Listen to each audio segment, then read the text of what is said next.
King Street will definitely go down in the history books as one of the most important dance labels to exist.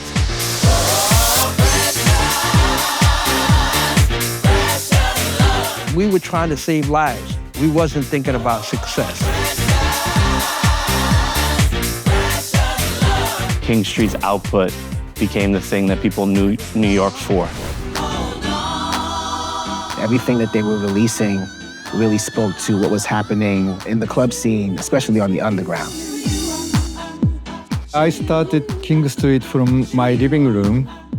It was a challenge because dance music was always like the bastard child of the music industry. One thing I loved about the house community then, I want to say it was all a family. House music unites everybody. Imagine being in a race where everyone kind of stops and take a breath and the other guy's still running full speed ahead. That was King Street.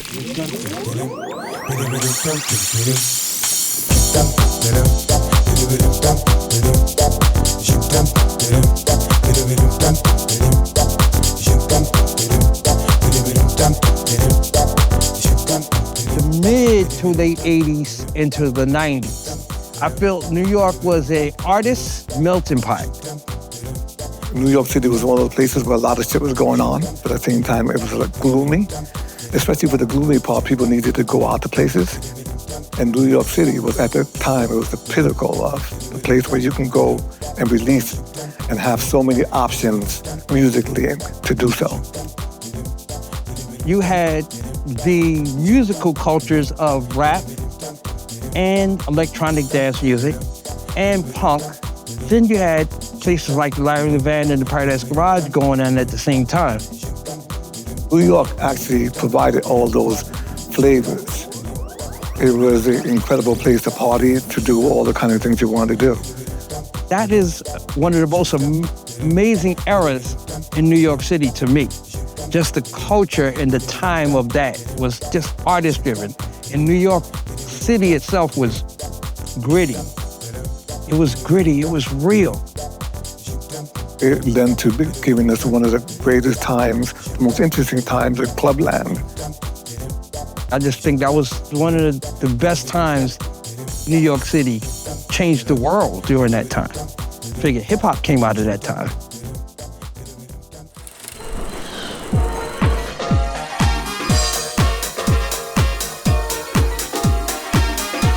You had records like Take Some Time Out by Yvonne Turner and Arnold Jarvis. You had Visuals, The Music Got Me. You know, records like that, I feel, were the precursor to house music. And at the time, clubs like the Paradise Garage and The Choice were the only places you could go to hear music like that. It wasn't like you could hear it yet on the radio. If you know anything about New York City and nightlife in New York City, you know the Paradise Garage is legendary. My most important memory was going to the Paradise Garage every weekend, experience Larry Levan's musical journey and dancing there until the end.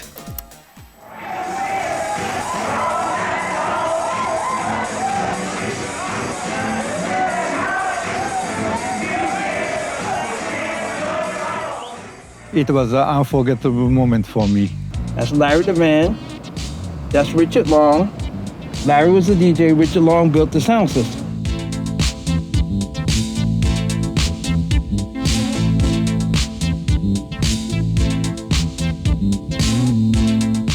Larry Levan was a big inspiration to Hisa.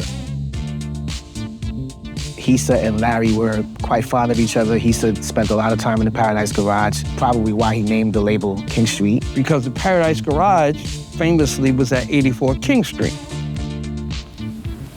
The garage wasn't started to be famous. It was started as a haven to be great at being a party place. It's just about the culture. When I first got there, I was young and it blew me the fuck away. And it's the first time I left a club in the afternoon. It was 12 in the afternoon. And I lay in my bed with my arms, and I remember it just like it was yesterday. My hands folded behind my head trying to figure out where the fuck did I just come from? The Paradise Garage, it helped me to be free. When you go to parties like a Paradise Garage or a choice. You know you're wearing a t-shirt, you're wearing a midriff. The midriff for me wasn't about, oh, let me show my stomach off or something. It's because it's getting ready to get hot up in here. So you come to work and work out.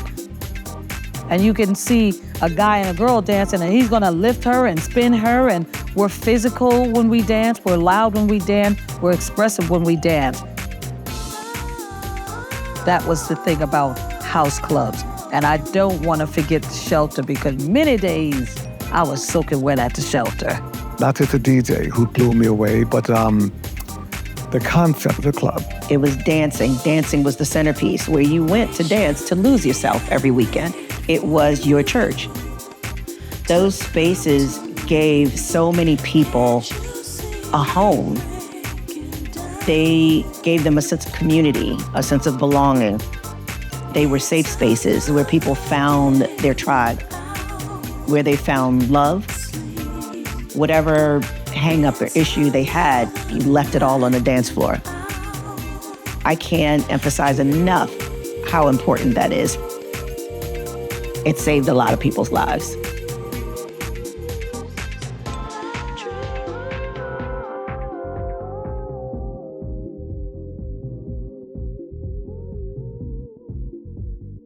The spirit of the garage is here, and it's not dead, and it's not stopping, and it should continue.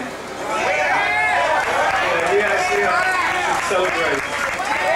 I really, really love you very much.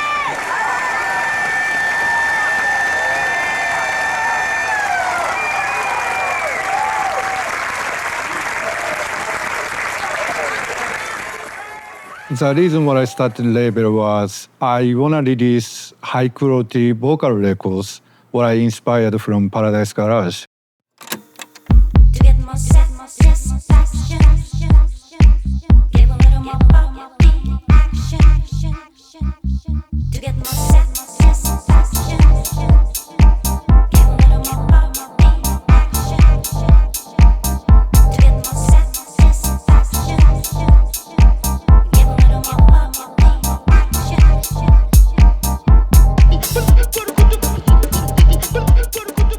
As Chicago was kind of branding house music, it was also simultaneously being formed naturally in other places like New York. A lot of great clubs, a lot of great music coming out of New York, and house music came in strong. It really took over as the main genre, and certainly the underground and the music that I like. A lot of us kids kind of got together and just like, here's a thing, here's an idea. Oh, let's just come up with it. It was extremely organic and a very charmed experience, I think, at that time in New York. A gentleman by the name of Greg Day, who used to work A&R for King Street, we met him at a party. I said, all right, Greg, I have a track. Well, really, I'm thinking if I can just get them to write a check, we can get the phone bill paid. Then we met Hisa, of course, and at that time, Hisa was operating out of his apartment. For first year or two, I was living paycheck to paycheck and releasing one records. And a few months later, we collected money from the distributors and then release another records. I wasn't suffering, but if the one or two records doesn't sell, I don't think I can continue to doing a label.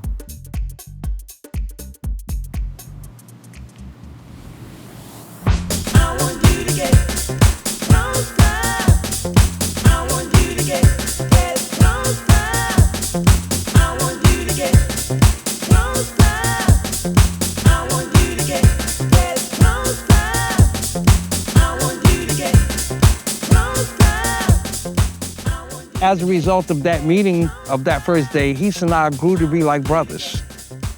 He wasn't a DJ, he wasn't a songwriter, he wasn't a record producer.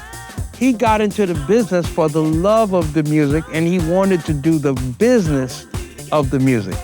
That became his art form.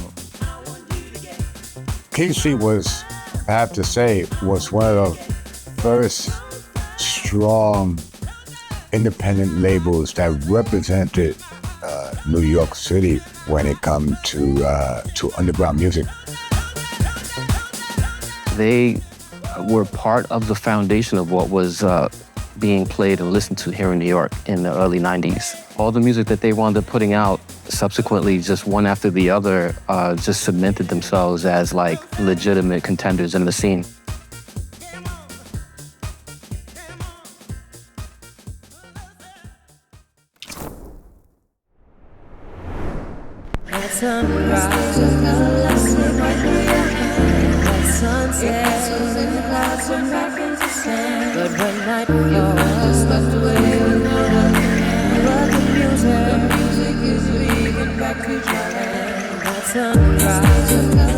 I love Hisa. He didn't talk much, but he was a man of action. The genius of Hisa is that he was able to identify the genius artists that was of that time. He's worked with all the greats. Kerry Chandler, Dave Morales, Masters at Work. So he was wise enough to use homegrown talent. He complemented the artists that were happening around the time. I mean, Louis, he brought Louis to Japan for the first time. He brought Body and Soul. He brought Morales, Frankie Knuckles. Like, he would do the quintessential quality artists that really have stood the test of time. So, an admirable man, to say the least.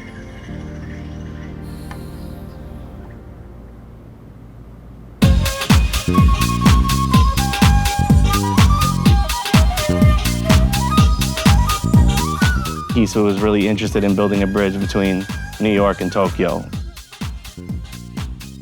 I want to introduce great dance music to Japanese audience.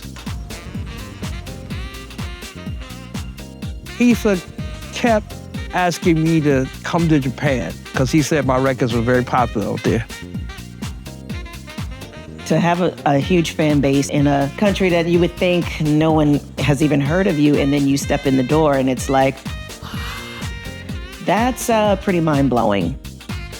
When people ask me what is my favorite place to play in the world, I always say Tokyo. There was a club called Club Yellow in Tokyo that was probably the equivalent of what the Paradise Garage was for us here in New York. I believe that was the last place that Larry Levan played. My very first time in Japan, I remember playing a famous Club Yellow in Tokyo.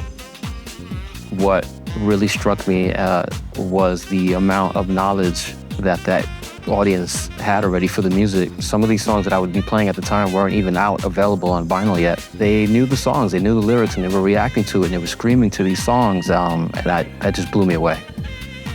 Like, they know everything, and the kids come with all the vinyl and the sleeves, and they want everything signed. You're like, wow, okay, this music really does permeate everywhere. I will get really emotional because of the intensity of the audience. They love the music. Don't speak no English. Don't understand what the song is saying.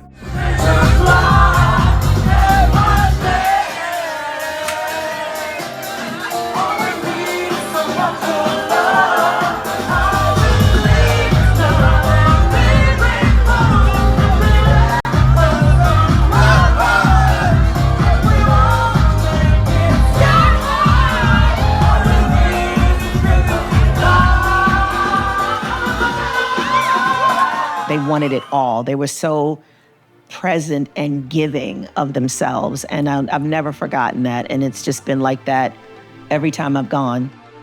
They treated you like you were a artist, a star. Here, we were just part of the fabric. But there, we were special. I go to Tokyo, I feel like Michael Jackson.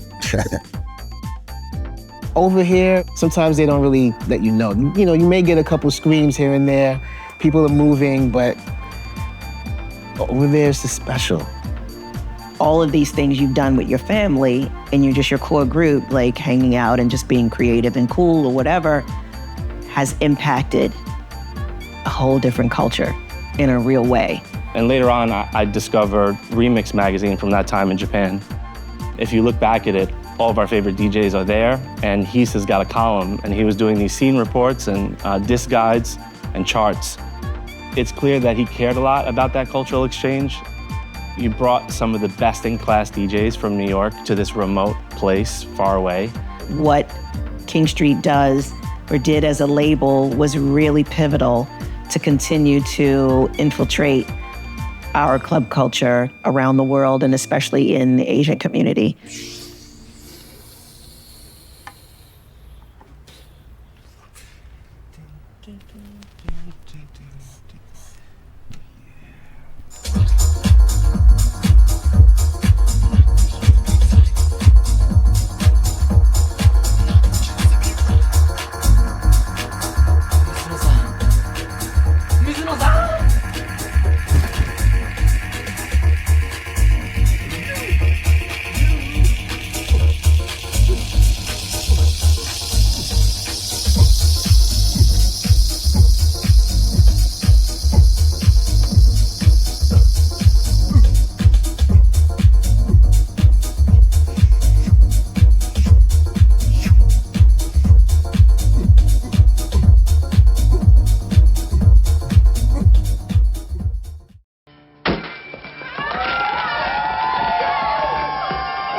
Thank you.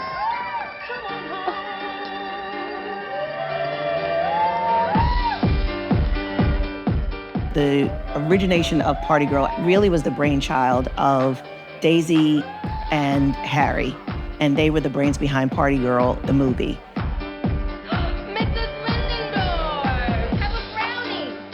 And then my manager, Bill Coleman, was actually the music supervisor. And so they were the ones who kind of spearheaded, let's bring Ultra in to come up with something for the movie. Al and I got together, we got in the studio, started coming up with ideas. I wrote the song pretty much around the story of what the movie was going to be about. And it was kind of like a girl gone wrong, just trying to find her way.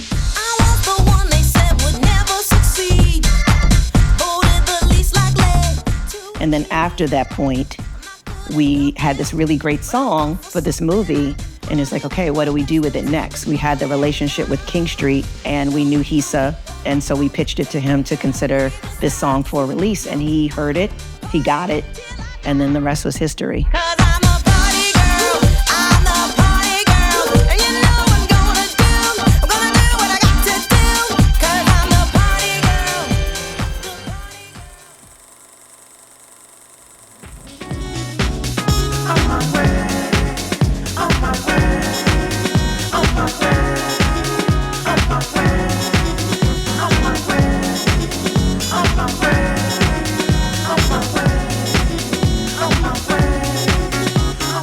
Most of those tracks on King Street were pretty dope. And if you are a DJ who knows what he's doing, then you're gonna want to play some of the dope music. King Street was never about pop or commercial music. King Street was always true to the underground. It was meritocracy was the name of the game. There was no internet. So it wasn't about how popular you are. It was about being good at the art form. If it wasn't for King Street sounds, how would we know Kerry Chandler and his sounds? Dennis Ferrer went to King Street sounds. He went to that door. Blaze went to that door. He supported that. So we're a community helping each other advance in the sound of house.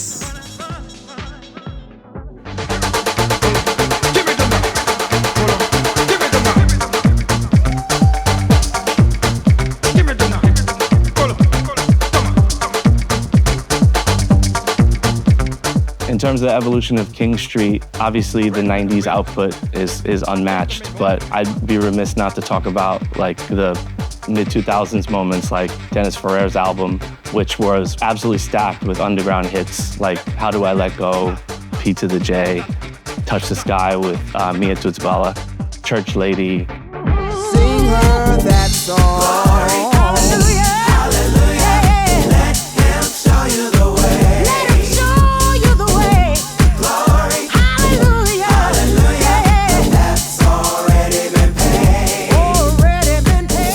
These records were unavoidable. They were played by all different types of DJs in all different types of clubs. There was constant flow of a lot of music. He would have a lot of releases. And he had a lot of big hits. The Mix the Vibe compilations really made an impact on me, specifically Danny Krivitz, Spinners, Joe Lascelles. I'm amazed how that compilation came on, actually. Because at the time, I didn't have a DJ setup. I remember clearing my desktop off from the office, putting 2 turntables together, a mixer, a reel-to-reel, and an effects processor, and I just went to work. And it was all done in one take. Not only the music, obviously, but the artwork, the liner notes, they really put like hooks in me. I remember that cover that I did. The artwork was really great. I was honored because prior to myself working on that, there were so many other notable DJs and producers that had worked on some of those compilations, and I just felt like I was honored to be part of that pantheon, you know? It ran the gamut from hard to soulful to techie. You know, Mondo Grosso, Kerry Chandler, Frank Feliciano did one, Spinna did one, Danny Krivit, you name them. It was a who's who of producers and DJs that were involved in that series. Boom boom boom boom boom boom boom boom boom. Boom, boom, boom, boom, boom, boom, boom, boom, boom, boom. When I write and produce with an artist, I want to reflect what that artist's heart is. If you know Barbara, you know she's evangelical. She's always talking about how to become a better person and better humanity. So I needed a song that reflected Barbara's heart.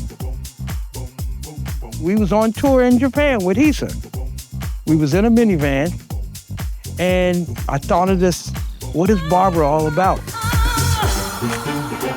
And I keep hearing in my heart, precious love, precious love. I took out the pen and paper and started writing Most Precious Love.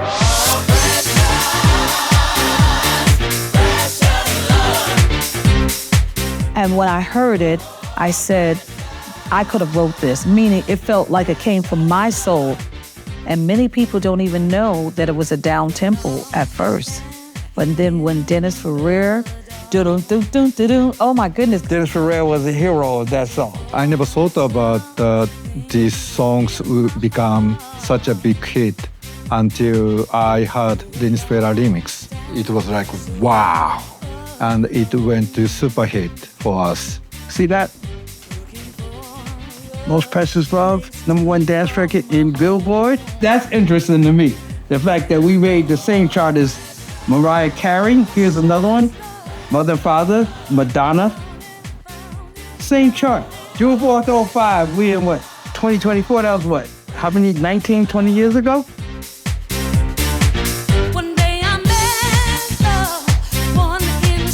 This is a massive tune in Ibiza 2005, Azulia. I remember hearing it, Pasha, Space, all of that. Ooh, what a happy time that was. Anyway, here we go.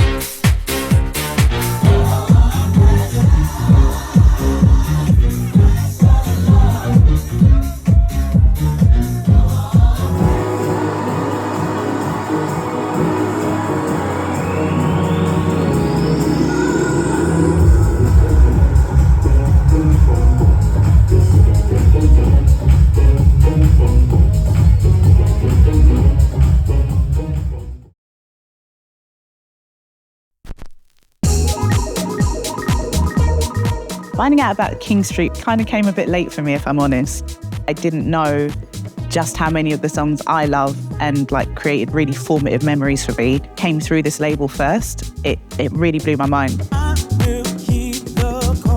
House music, I think, is a very emotional, emotive thing. Certain house songs create a feeling because they allow you to tap back into certain memories. How Do I Let Go was Southport Weekender. I was with a friend who is no longer here.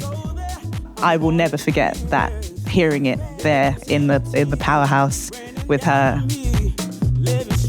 So House Gospel Choir have been rehearsing every Monday for 10 years. And the pandemic obviously stopped that entirely. We started making these videos, which we called required videos. we decided to do How Do I Let Go. Well, I kind of forced that one through. I really wanted to do it. What happens is I'm never direct. Even How Do I Let Go? How do I let go? Yes, because I leave it open for people for interpretation. Yeah. I can't play How Do I Let Go without crying. Yeah. I literally tear up every time because I love that. because I wrote it for Carlin while Carlin was, he was dying. And so that's How Do I Let Go. Yeah. It came together and it was so powerful.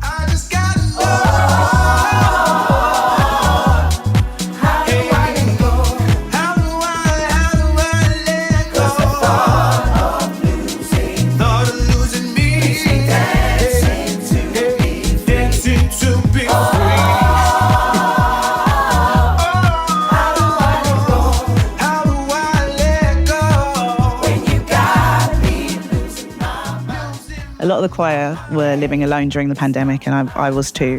So these videos that we were making were our moment. And I think at first I was just thinking about us connecting. So to discover that people all over the world knew this song, and it's one of their favorite songs too, it had such a reach. But some of the YouTube comments really blew me away. A lot of them were from South Africa. It was just like, okay, it's not just us. It's not just us here in this part of London feeling a bit isolated and wanting to sing a song that makes us feel better. It was people on the other side of the world literally connecting with that moment and probably feeling a similar way too. We were separated and people still felt connected. That's house music. Said, how do I wanna know how do I let go? How do I wanna know how do I let go? How do I wanna know how do I let go? I wanna know how do I let go? I wanna know how do I let go?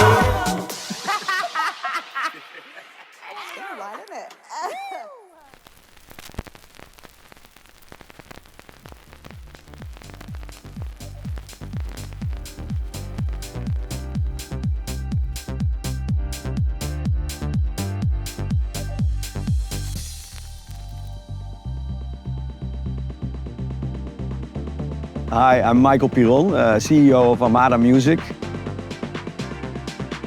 I like Armada because of their passion about the dance music. When I started listening to music, it was always soulful music. That soulful element that's really happening in King Street. Every song is quality and it's timeless music. I'm finding like those gems which are like, I think, not known for the world, but we are trying to and push those tracks which were being made like, let's say, 20 years ago. We set up a deal with Hissa, the founder of King Street, and he's still involved in the A&R. I'm hoping like I can release better stuff than ever. Leaving a legacy is really, really important. And now with the Armada deal, I think they're going to take it to a whole nother level and really open it up to a new audience, which is so important, in order to stay relative. You have your purists, but they're not necessarily going to carry it through. It's tapping into the new audience that's really going to really keep that longevity and keep that legacy going. And we will do writing camps as well. So we did a writing camp in New York last week with Barbara Tucker, Dennis Ferrer joined. Look at you, how beautiful. Last time I saw you was 51st State. We combined new artists, new producers with the legacy producers from the label, and we expect some really hot tunes from this as well. I'm writing songs. This is the 4th song. We did 3 yesterday. Now I'm starting again with Anthony and Ryan this time. Ryan has a lot of energy. There's something about being in a studio with other budding energies, other musicians, other DJs to kind of bounce ideas and vibrations off of. Okay, so here goes the idea. So the whole idea is get the melody down. Because you can always add words to a melody, right? Yeah. Okay. That's why. Yeah, you can keep modulating it. Now, what are we writing? Basically, I started off, whether it be of a relationship or just your friends. You think it's right to make me feel a certain way. Although I can think that there's another day. But you never Understand what? Yeah, let's talk it out. Okay, that it's on you. Bingo. What you never Understand that it's on you. Bingo. Write it down. Hell yeah. You're funny. I love you. I'm excited. This track is doing something to me. We gonna let it go.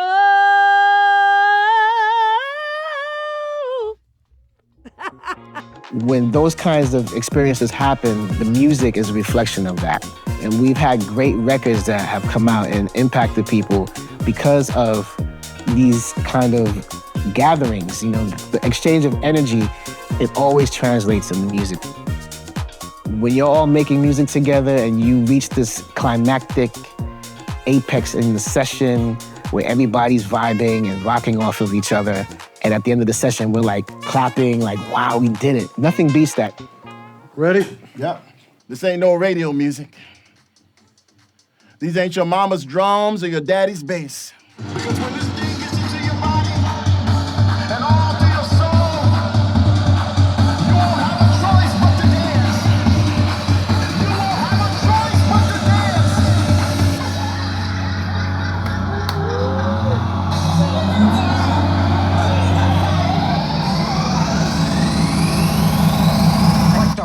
Got the bass tech music, who got the keys in them like Lucas? That's just Barry. That's the one I like. Fuck me. I like that one. We're done. Bro, what the fuck? That's why I'm rolling black. That's why you're the shit. You're all the shit. All the shit. The way I look at King Street Sound is a label that is part of the present, the past, and the future. You know, by aligning themselves with the new generation and seeing what the new generation's take is on the OG's classic songs. Maybe 4 months after I'd met Dennis Ferrer, and they asked me, do I want to do a remix? That was an immediate yes. I've never said yes so fast.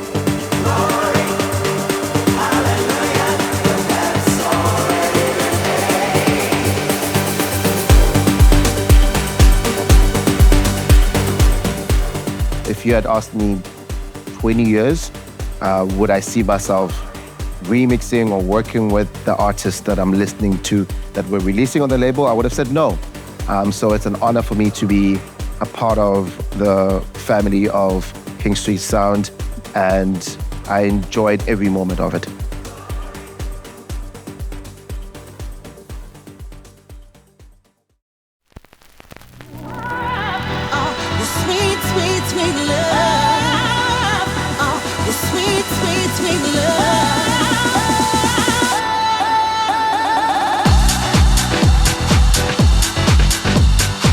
Now I'm here like 40 years doing house music. I'm in this community and it's not ending. We're still going. I wasn't part of that. I got The reality of what it's become is proof enough that people need it, people feel it. You want the soulfulness to just move you forward and create these experiences for you.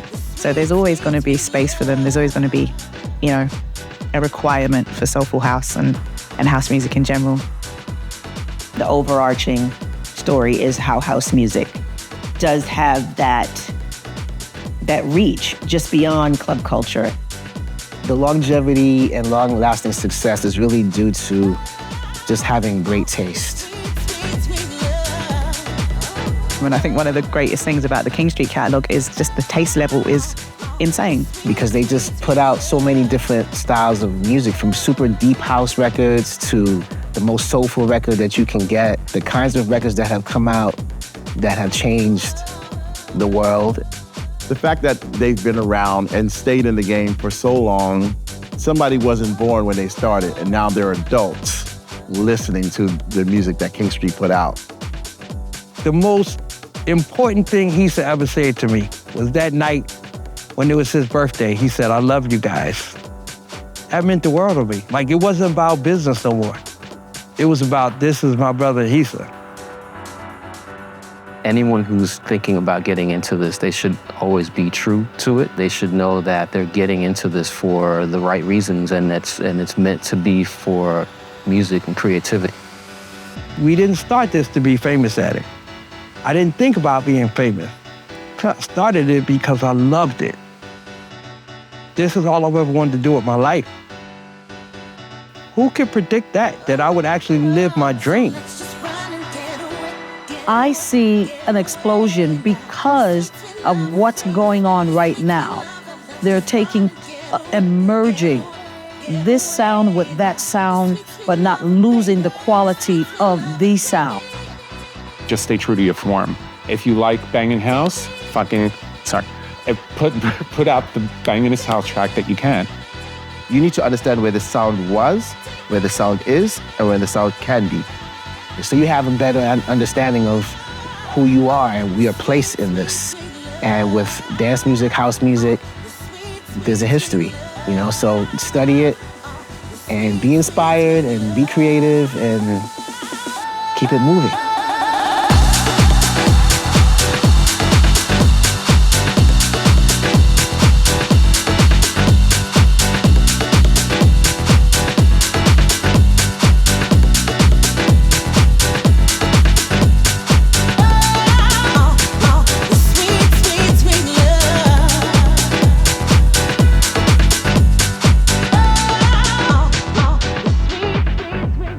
Yeah? Is that okay?